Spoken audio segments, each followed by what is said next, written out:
오늘부터는 사도행전을 강의합니다. 사도행전. 지난 시간까지 우리가 십계명에 대한 말씀을 들었고요.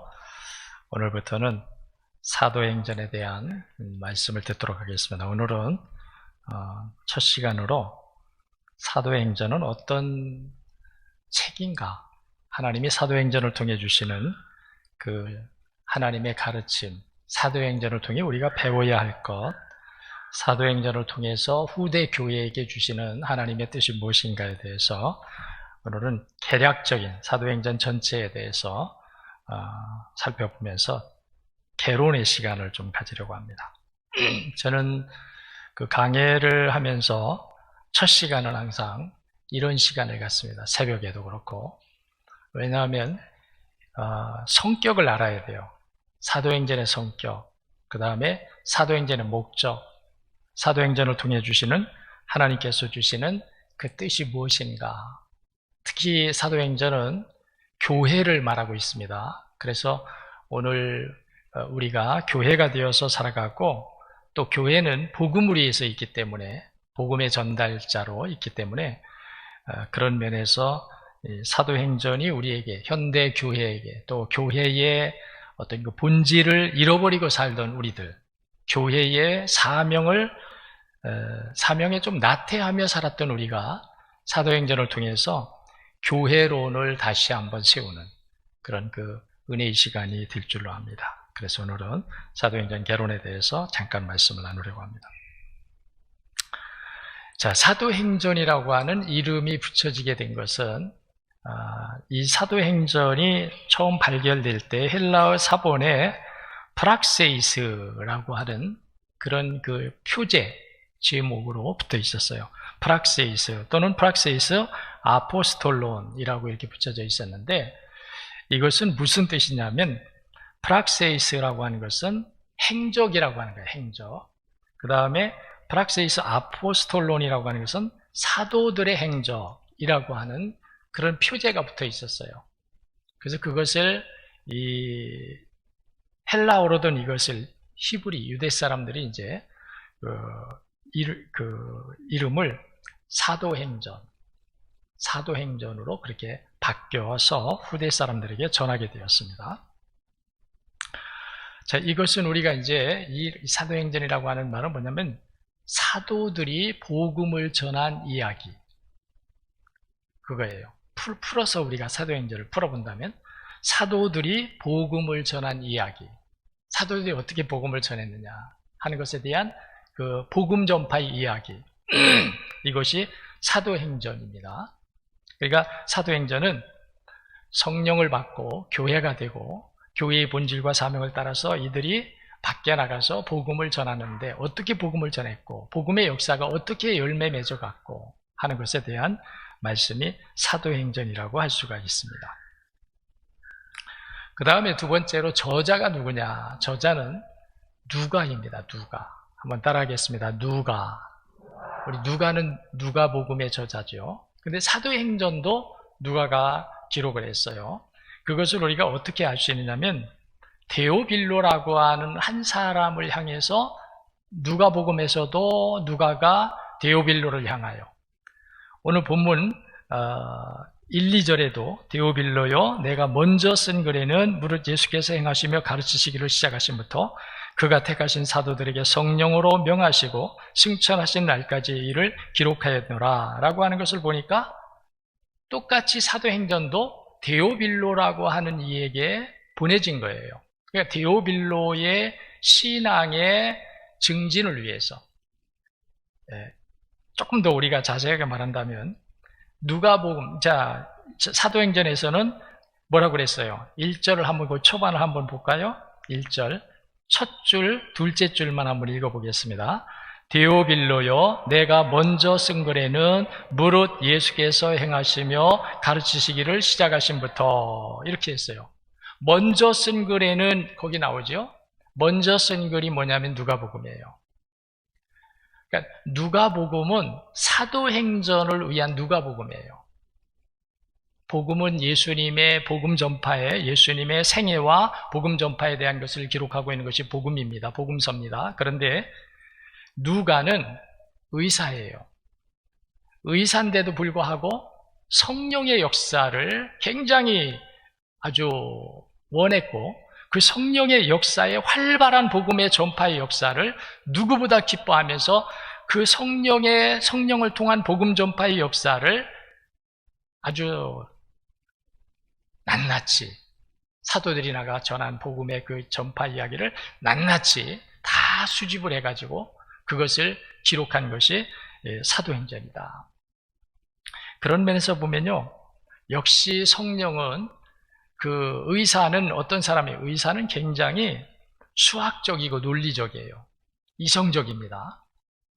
그런 누가가 성령의 역사를 기뻐했고 성령의 역사를 수집을 해서 그것을 기뻐하면서 사도행전을 기록할 수 있었다고 하는 그 자체를 보더라도 의사, 이성적이고 논리적이고 수학적인 이런 사람이 성령을 받았다. 누가도 성령을 받았고 변화된 누가가 되었다. 변화된 누가. 그래서 변화된 누가가 되었기 때문에 여기에 데오빌로에 대한 호칭을 보면요, 누가복음에는 뭐라고 그랬습니까? 누가복음 1장 3절을 한번 찾아보겠습니다. 누가복음 1장 3절.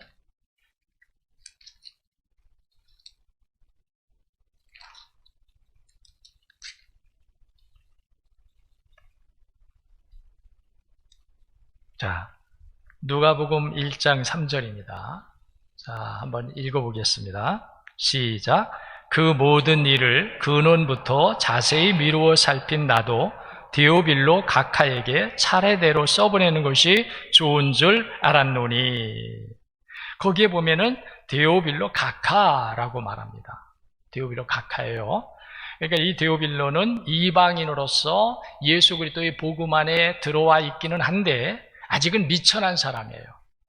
아직은 복음에 대해서 잘 알지 못해요. 복음의 진수를 잘 몰라요. 그런 이 데오빌로에게 사도행전을 통해서 내가 먼저 쓴 글에는 무릇 예수께서 행하시며 가르치시기를 시작하신부터 그가 택하신 사도들에게 성령으로 명하시고 승천하신 날까지의 일을 기록하였노라. 거기 보면은 데오빌로요 라고 말하고 있습니다. 누가복음에서는 각하라고 말하고 있는데 사도행전에서는 데오빌로요라고 말하고 있어요. 자, 이게 뭘 말하느냐면 누가복음을 보낼 때의 데오빌로는 고위 관리직에 있었다는 거예요. 이방인이면서 고위 관리로 있었어요. 그런데 사도행전을 보낼 때에는 데오빌로가 관리직을 버렸다는 거예요. 관리가 아니에요. 왜요? 예수 그리스도를 영접하고 복음의 사람이 된 거예요. 아멘. 누가복음을 보낼 때에는 데오빌로가 고위 관리직에 있습니다. 그래서 각하라고 하는 호칭을 붙였어요. 그런데 사도행전에서는 데오빌로요, 각하가 빠져버렸어요. 각하가 아닌 거예요. 이전에는 고위 관리직에 있었지만 누가복음을 통해서 누가가 보내준 복음서, 이 편지를 통해서 데오빌로가 상당히 많은 믿음의 진보를 이루었다는 거예요. 그러면서 하나님의 성령의 역사로 말미암아 아마 회심을 한 것 같아요. 여기 회심의 과정은 나오지 않지만 그렇기 때문에 그가 복음 안에 있는 사람이 된 거예요. 관리직을 버린 거예요. 관리를 버리고 예수 그리스도의 복음 안에 거하는 사람이 된 거예요.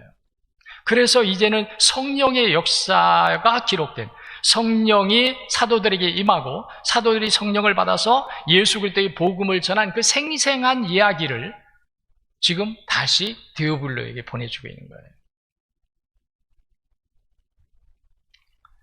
이걸 통해서 성령이 사람을 변화시켰다. 성령의 변화를 여기서 말하고 있는 거예요. 그러니까 제자들을 보세요. 제자들을 보면은 제자들도 제자가 있고 사도가 있어요. 복음서에는 제자로 나오고 사도행전은 사도들로 나옵니다. 뭐가 다를까요, 여러분? 복음서, 예수 그리스도의 제자로 있을 때의 제자와 예수님이 승천하시고 나서 성령을 받은 이후의 제자들의 모습이 변화된 모습이라는 거예요. 복음서에 나타난 제자의 모습이 사도행전에 나타난 제자의 모습이 아니에요. 복음서에 나타난 제자의 모습은 없어요. 사도행전에 나타나는 제자들의 모습은 복음서에 나타난 제자의 모습이 아니에요. 그 모습은 다 없어졌어요. 어떤 차이일까요? 예? 어떤 차이일까요? 성령이 임하셨다는 거예요. 예수님의 제자로 따라다닐 때에는 제자라고 하는 이름을 가지고 있었지만 그때는 이들이 성령 체험의 역사가 없어요. 성령의 능력이 그들에게 없어요. 지식적으로 알아서 성령에 대한 것은 알고 있을지 모르지만 성령의 능력, 그 능력을 복음을 전하면서 사도로서 길을 가면서 그들이 체험하는 체험의 역사가 그들에게 없었다는 거예요. 그래서 사도행전에 나오는 이 사람들, 사도라고 하는 사람들도 예수님의 제자예요. 이전에 예수님의 제자예요. 거기에 포함되어질 수 있는 사람이 더 있다고 그러면 우리가 바울사도, 바나바 이 정도 우리가 더 들여올 수 있어요. 다 그들이에요. 그들로부터 시작해서 이제 120문도가 되고 500문도가 되고 3,000명이 되고 그러면서 교회가 세워지면서 복음이 전파되는 이런 역사가 일어나게 된 겁니다. 그러니까 사도행전이 주고자 하는 가장 강력한 메시지는 뭐냐면 성령에 의한 변화를 말해주고 있는 거예요. 성령에 의한. 똑같은 사람들인데 베드로, 복음서에 있던 베드로와 사도행전에 나타나는 베드로 똑같은 사람인데 완전히 달라졌어요. 속사람이 달라진 거예요. 왜? 성령이 임하시니까. 그래서 사도행전을 가리켜서 사도행전이라고도 말하지만 다른 말로 하면은 뭐라고 말하느냐? 성령행전이라고 말해요. 복음을 사람들이 전하죠. 사도들이 나가 복음을 전합니다. 근데 사도들이 전하지만 그 복음의 주체는 누구냐면 성령이에요. 성령이 그들 가운데 임하였기 때문에 그들의 육체를 성령이 쓰시는 거예요. 그들의 입을 쓰고 그들의 지식을 쓰고 성령이 그들 속에 들어가서 그들을 쓰실 때 그들이 제자가 아니라 사도가 되어서 그 험하고 환난 많고 박해와 죽음이 있고 위기가 있는 그런 그 복음의 현장을 두려워하지 않고 나가서 복음을 전할 수 있었던 것이 바로 이들이 성령이 그들에게 임해서 성령에 의해서 변화를 받은 사람으로 그들이 복음을 전했다는 거예요. 자, 그러면 우리가 여기서 또 하나의 질문을 우리가 받습니다. 복음은 누가 전하느냐? 답이 나와요. 복음은 누가 전하느냐? 복음은 오래 다녔다고 전하는 것이 아니다. 직분이 있다고 전하는 것 아니다. 복음은 누가 전하느냐? 성령 받아 변화된 사람이 전한다. 아멘. 복음은 성령 받아 변화된 사람이 전한다는 거예요. 예수님의 제자들이 그 산 증인이에요. 예수님의 제자였지만 예수님이 고난받으시고 예수님이 붙잡혀서 신문 받으실 때에 제자들은 다 도망갔어요. 베드로 예수님에게 다른 사람은 다 예수님을 버리고 달아날지라도 저는 끝까지 예수님을 따르겠습니다 라고 했던 베드로마저도 3번 예수님의 내가 다 굴기 전에 나를 3번 부인하라 라고 할 때에 베드로는 부인했는데 그게 아니라고. 그런데 베드로마저도 3번씩이나 예수님을 부인하면서 제자의 신분을 숨겼고 도망자가 되고 피신자가 되었어요. 그런 그들이에요. 근데 그들이 성령을 받고 나니까 그들이 이때부터 성령의 능력으로 복음을 전하는 자가 되었다는 거예요. 아멘. 자, 복음의 현장이 얼마나 어렵습니까? 이들이 복음을 가지고 나갈 때 이들을 환영해 줍니까? 이들을 누가 박수 쳐 줍니까? 응원해 줍니까? 누가 이들에게 먹을 것을 줍니까? 이들에게 마실 물을 줍니까? 쉼을 줍니까?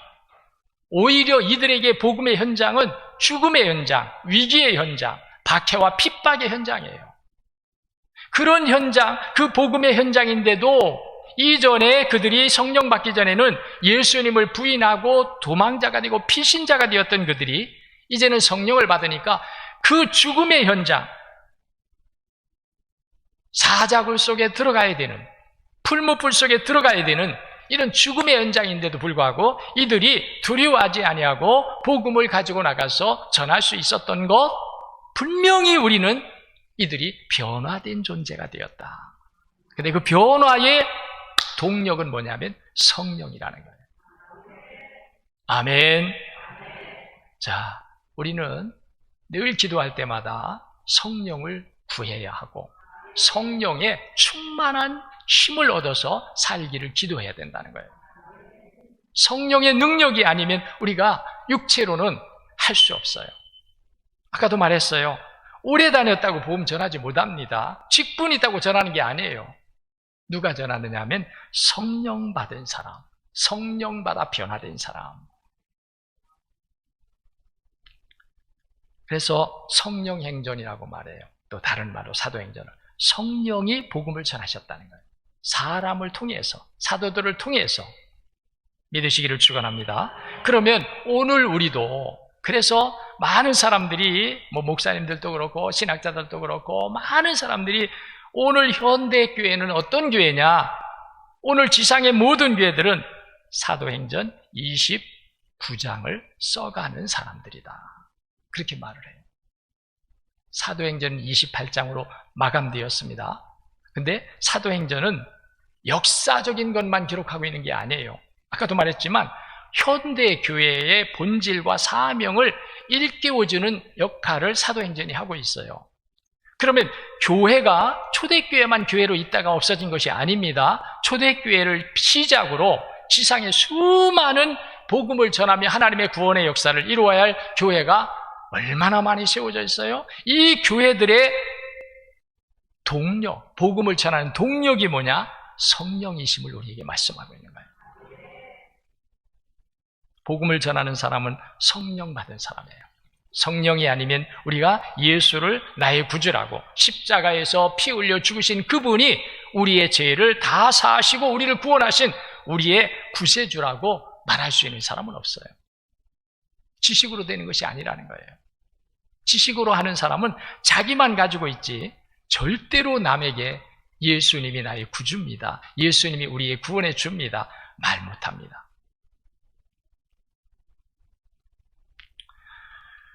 그래서 누가가 이 누가복음과 사도행전을 기록하면서 처음에는 데오빌로 가카, 누가복음에서는 가카라고 말하고 있고 두 번째 사도행전에서는 데오빌로라고 하는 것은 데오빌로라고 하는 사람의 변화를 말해주고 있다는 거예요. 데오빌로라는 사람이 변화되었다. 이전에는 고위 관리 관직에 있는 고위 관리였는데 지금은 예수 그리스도의 복음 안에 있는 사람이 되었다. 무엇 때문에? 성령의 역사 때문에. 누가복음을 읽고 은혜를 받고 아마 기도하면서 성령이 임하여서 회심하는 결과가 있었다고 저는 그렇게 생각해요. 반드시 회심하는 결과가 있어야 그리스도 예수 안에 거하게 돼요. 믿으시기 바랍니다. 그래서 저희가 여러분들이 기회가 있을 때 말하지만 반드시 우리는 회심의 과정을 겪어야 돼요. 회개하고 정말 눈물 콧물 흘리면서 나는 죽을 죄인입니다, 나는 예수 때문에 살았습니다. 이게 완전히 우리에게 이런 회심의 과정이 우리에게 있어야 돼요. 그래야 이 사람이 정말 그때부터 은혜 받게 되고요, 성령의 능력으로 일취월장 성장하는 믿음의 길을 갈 수가 있어요.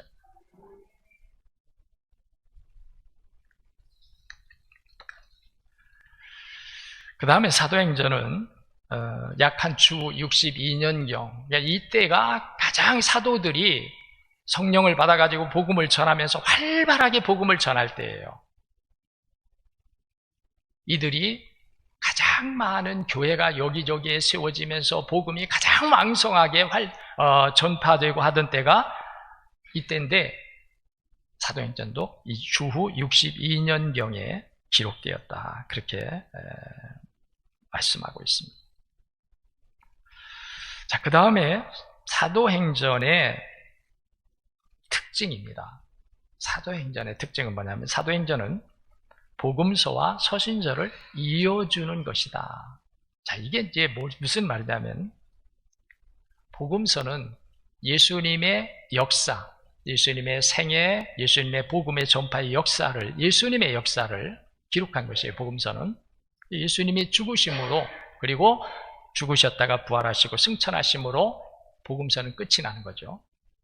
그 다음에는 서신서가 시작됩니다. 근데 서신서는 교회의 역사를 말하는 거예요. 서신서는 성령의 역사고 교회의 역사를 말하는 거예요. 아멘. 자, 한번 따라하겠습니다. 성령의 역사는 교회의 역사를 낳았다. 성령의 역사는 교회를 시작했고, 교회를 통해서 하나님의 복음의 역사의 능력을 교회를 통해서 성령은 이루어 가시는 거예요. 그래서 사도행전은 복음서와 서신서를 이어주는 교량의 역할을 하고 있다. 예수 그리스도의 복음의 유언의 마지막 부분, 예수님은 제자들에게 성령이 너에게 임할 것을 약속하셨어요. 마지막 부분에 우리가 그것을 누가복음에서 보면요, 누가복음에 예수님이 제자들에게 성령이 너에게 임할 것이라고 하는 말씀을 주십니다. 그리고 사도행전에서 그것이 이루어지는 거예요. 그리고 난 후에 교회가 세워지면서 교회를 통한 복음의 역사가 시작됩니다. 그 이후에 서신서가 쭉 기록되죠. 바울 서신, 베드로 서신, 공동 서신, 이렇게 해서 많은 서신서들이 기록이 됩니다. 이 서신서들이 기록되기 이전에 복음서와 이 서신서의 중간에서 복음서와 서신서를 이어주는 역할을 사도행전이 해주고 있다는 거예요. 그러니까 사도행전을 알면은요, 예수님의 복음서를 알게 되는 것이고, 그 다음에 교회를 통한 복음의 역사를 알게 돼요. 이 사도행전을 알게 되면. 그런 면에서 여러분들에게 제가 이 말씀을 드리는 것도, 앞으로 우리가 이제 계속 사도행전에 대한 말씀을 우리가 들어가면서 우리가 교회관을 확고하게 확립해야 되는 거예요. 교회관을. 아멘. 자, 그 다음에 사도행전의 기록 목적입니다. 세 가지로 우리가 볼 수 있는데, 사도행전은 성령의 능력 있는 활동의 역사를 기록하고 있다는 거예요. 그러니까 성령의 역사를 기록했다, 이렇게 보는 거예요. 사도행전은 성령의 역사를 기록했다. 그러면 우리가 이 말씀을 우리가 좀 해석을 해본다면, 그러면 성령의 역사를 기록한 것이 사도행전이라고 한다면, 오늘날 교회들이 정말 기도하면서 지향해야 할 우리의 목표가 뭐냐? 그것은 우리는 교회가 부흥한다, 교회가 부흥한다, 성장한다, 이렇게 이제 우리가 기도도 하고 또 말도 하고 표현도 합니다. 근데 궁극적인 것은 뭐냐? 궁극적인 것은 성령의 능력을 받아서 성령의 능력으로 복음을 전하는 것. 이것이 교회가 꿈꾸고 소망해야 될, 가장 우리가 교회가 가져야 될 가치관이라는 거예요. 아멘. 근데 우리는 하나님, 우리 교회가 성령의 능력 안에 있게 해주시고 성령 충만함으로 복음을 전한 능력 있는 교회가 되게 해주시옵소서라고 하는 기도는 많지 않죠. 부흥하게 해달라고, 성장하게 해달라고 하는 기도는 우리가 하죠. 어떻게 보면은 같은 맥락이 아니냐. 그 속에, 부흥하고 성장하는 속에는 그런 것들이 다 들어있지 않느냐, 이렇게 우리가 생각할 수도 있어요. 그러나 우리가 마음에 어떤 마음을 품고 기도하느냐, 본질적으로 우리가 어떤 마음을 가지고 어떤 목적으로 기도하느냐, 부흥을 목적으로 기도하느냐가 아니라는 거예요. 부흥을 목적으로 기도하는 게 아니라 성령 충만, 성령 능력, 이것을 기도해야 된다는 거예요, 우리가. 그러면 자동적으로 성령이 우리에게 임하시고 충만하고 그 능력에 의해서 우리가 복음을 전하게 되면은 자동적으로 복음의 역사가 일어나고 구원받는 자의 수가 일어나고 교회가 하나님께도 큰 영광을 돌리며 하나님의 구원의 역사를 크게 이루어가는 교회가 되겠죠. 그런 면에서 이 사도행전의 기록 목적은 성령의 능력의 역사를 우리에게 말씀하고 있다는 거예요. 성령의 능력의 역사. 아멘. 성령의 능력의 역사를 사도행전은 우리에게 보여주고 있다. 그 다음에 또 하나는 모든 사람이 구원을 받는 것이 하나님의 뜻인데 이 모든 사람이 구원을 받도록 하는 데에 주된 역할을 성령이 하신다는 거예요. 우리는 도구에 불과하다는 거예요. 베드로는 도구에 불과했다는 거예요. 바울 사도도 도구에 불과했다는 거예요. 바울 사도를 변화시킨 분은 부활하신 예수님을 만나서 성령이 그에게 임하시고 난 후에 사울이 바울로 변화되었습니다. 그래서 전 인류 모든 사람, 한 사람도 남김없이 모든 사람이, 이 땅의 모든 사람이 구원을 받는 일에 주도자, 주관자가 누구냐? 성령이시다. 그러니까 우리는 성령을 기도 안 할 수가 없는 거예요. 또 성령의 능력을 우리가 힘입지 않고서는 절대로 우리가 복음을 못 전하는 거예요. 교회를 다니지만 복음을 못 전해. 직분이 있지만 복음을 못 전해. 성령이 주도자다. 성령이 복음을 전하는데 성령이 주도하여 가신다. 성령이 그걸 우리에게 보여주고 있다는 거예요. 그 다음에 또 교회의 궁극적인 목적을 말씀해주고 있는 거예요. 자, 교회는 지금 건물이 아닙니다. 초대교회의 교회는 건물이 아니에요. 초대교회의 교회는 뭐냐? 성령 받은 사람들이 모여서 기도하고 복음 전하는 것. 이게 초대교회예요. 그러면 오늘 우리의 교회의 궁극적인 목적이 뭐냐? 궁극적인 목적이 뭐냐? 성령의 능력으로 복음을 전하는 일이다. 자, 교회는 복음을 전하기 위해서 세우신 거예요. 그런데 복음을 전하기 위해서 세웠는데 성령의 능력이 그들에게 있느냐? 교회를 이루고 있는 교인들이 성령의 능력이 있느냐? 중요하다는 거예요. 왜냐하면 교회가 죽으면 복음이 죽어요. 교회가 복음을 전하지 않으면 구원받을 사람이 없어요. 교회가 살아야 돼요. 교회는 복음을 전해야 돼요. 교회는 복음의 역사, 구원의 역사를 활발하게 이루어야 돼요. 그러려면은 교회가 성령의 능력을 받아서 성령이 주도하시는 가운데 교회가 복음을 전해야 된다는 거예요. 교회는 복음을 전하기 위해서 있습니다. 아멘. 교회는 복음을 전하기 위해서 있습니다. 아멘. 아멘. 따라합니다. 교회는 복음을 전하기 위해 존재합니다. 그런 교회, 복음을 전하기 위해서 존재하는 생명력 있는 교회가 되라고 하는 말씀인데 그 생명력 있는 교회, 복음을 전하는 교회는 어떤 교회냐? 성령의 능력을 힘입은 교회다. 그것을 사도행전을 통해서 우리에게 주신다는 거예요. 그러니까 교회는요, 건물이 주가 아닙니다. 사람의 수가 많으냐 적으냐가 아닙니다. 사람들이 어떤 사람들로 구성되어 있느냐?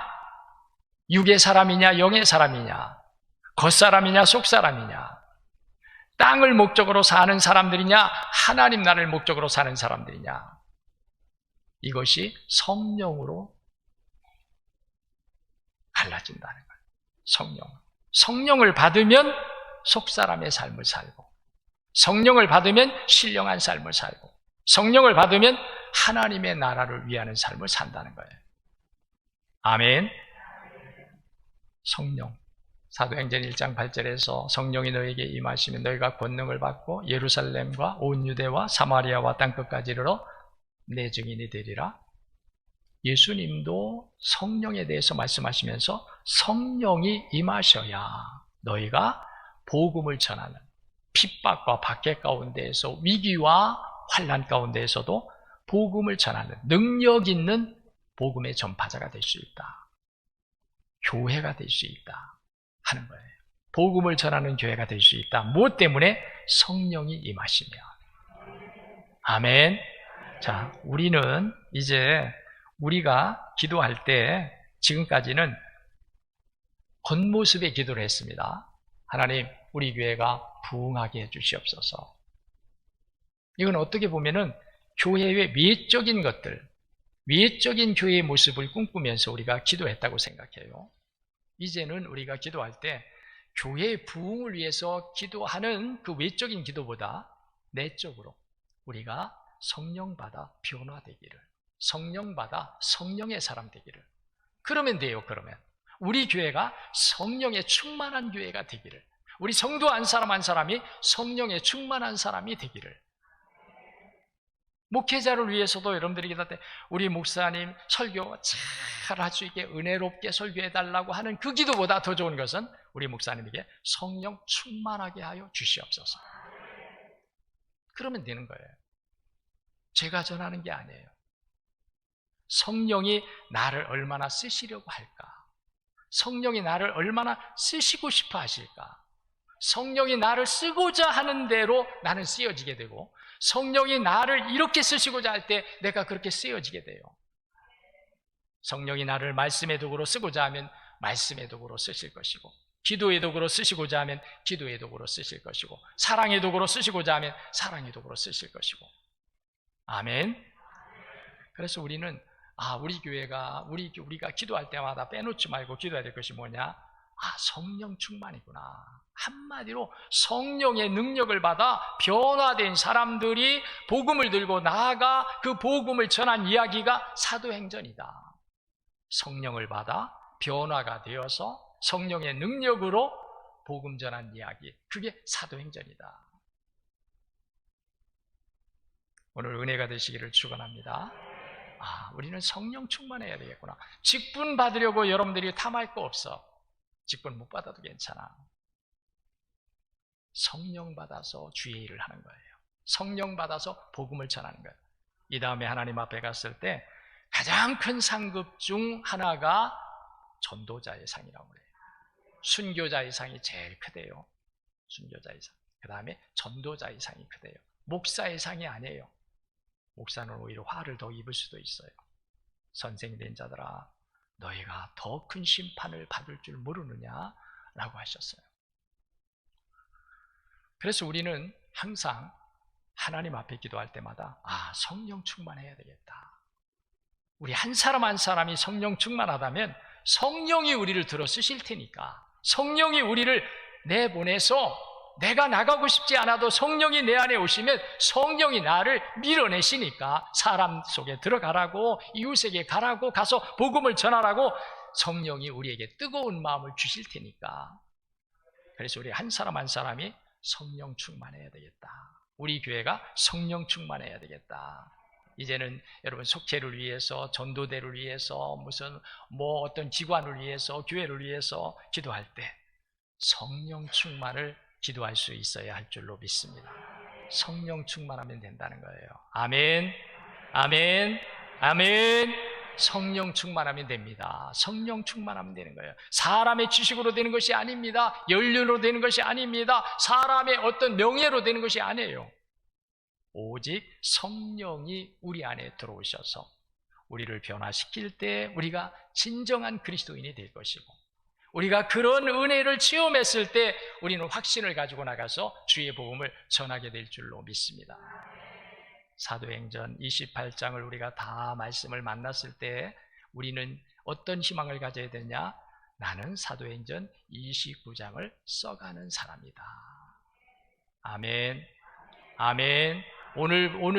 오늘부터 여러분이 이 마음을 품으시기를 축원합니다. 내가 사도행전 28장에 대한 말씀을 다 마쳤을 때 나는 그 이후부터 사도행전 29장을 써내려가는 사람으로 하나님의 영이 나를 들어 쓰시기를, 그렇게 여러분들이 기대하면서 말씀의 은혜를 받게 되시기를 축복합니다. 기도하겠습니다.